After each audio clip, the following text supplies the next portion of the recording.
대장동 위례 신도시 특혜 연루 혐의로 어제 12시간 조사를 받고 돌아간 이재명 더불어민주당 대표는 검찰이 수사가 아닌 정치를 한다는 느낌을 지울 수 없다고 맹비난했습니다. 검찰은 수사기관 입장에선 납득할 수 없는 주장이라며 이 대표 측에 2차 출석 조사를 요구했다고 밝혔습니다.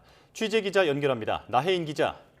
네, 서울중앙지방검찰청입니다. 네, 어제 이재명 대표가 밤 10시 반쯤 검찰청에서 나왔는데 분위기는 어땠습니까? 네, 일단 이재명 대표에 대한 피의자 신문은 밤 9시쯤 끝났습니다.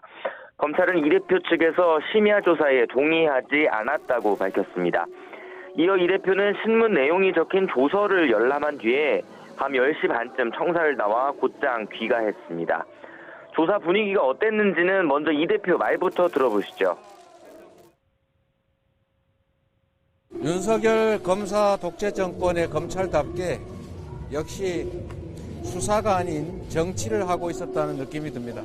기소를 목표로 조작을 하고 있다는 느낌을 지울 수가 없습니다. 네, 이 대표는 어제 예고한 대로 구체적인 답변 대신 33쪽 분량 서면 진술서를 통해 특혜 제공과 배임 혐의 등을 전면 부인했습니다. 자신은 오히려 대장동 사업을 통해 5,500억 원대 이익을 환수했고 실소유주 논란이 불거진 천화동인 1호의 존재나 배당금 용처 자체를 아예 몰랐다고 했습니다.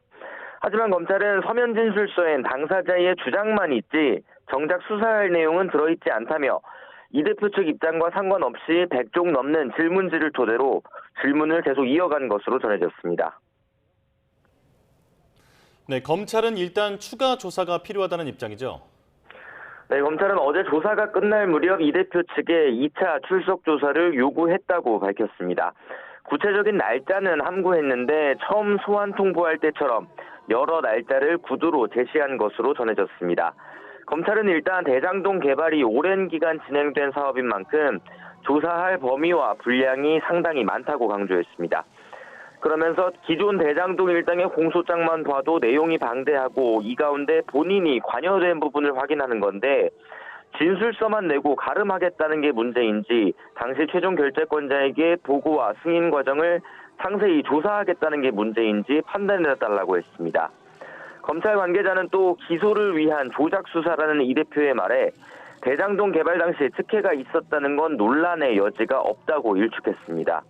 또 측근인 김용, 정진상 씨가 모두 법원의 판단을 받아 구속됐는데 조작 수사라는 건 납득할 수 없다고 강한 불쾌감을 드러냈습니다. 지금까지 서울중앙지검에서 전해드렸습니다.